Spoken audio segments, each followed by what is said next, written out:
வணக்கம்.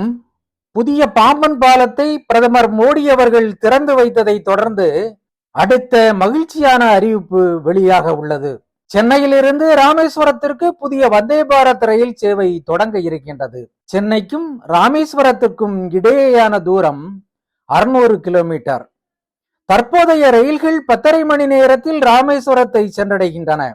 இனி அதிகாலையில் வந்தே பாரத்தில் கிளம்பினால் மதியம் ராமேஸ்வரத்தை சென்றடைந்து விடலாம்.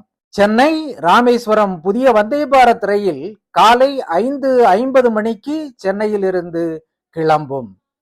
மதியம் 2:30 மணிக்கு ராமேஸ்வரத்தை சென்றடையும். அதாவது 8 மணி நேரத்தில் ராமேஸ்வரத்தை சென்றடைந்து விட முடியும். சென்னை எழும்பூரிலிருந்து கிளம்பி செங்கல்பட்டு, விழுப்புரம், விருத்தாசலம், திருச்சி, மானாமதுரை, மண்டபம் போன்ற நிலையங்களில் வந்தே பாரத் நிற்க வாய்ப்பிருக்கின்றது. 8 பெட்டிகள் இந்த வந்தே பாரத்தில் இணைக்கப்படும். சேர்கார் கட்டணம் 1400 ரூபாயாகவும், எக்ஸிகியூட்டிவ் சேர்கார் கட்டணம் 2400 ரூபாயாகவும் இருக்கும். மறுமார்க்கத்தில் ராமேஸ்வரத்தில் இருந்து பிற்பகல் 3 மணிக்கு கிளம்பி இரவு 11:30 மணிக்கு சென்னையை வந்தடையும்.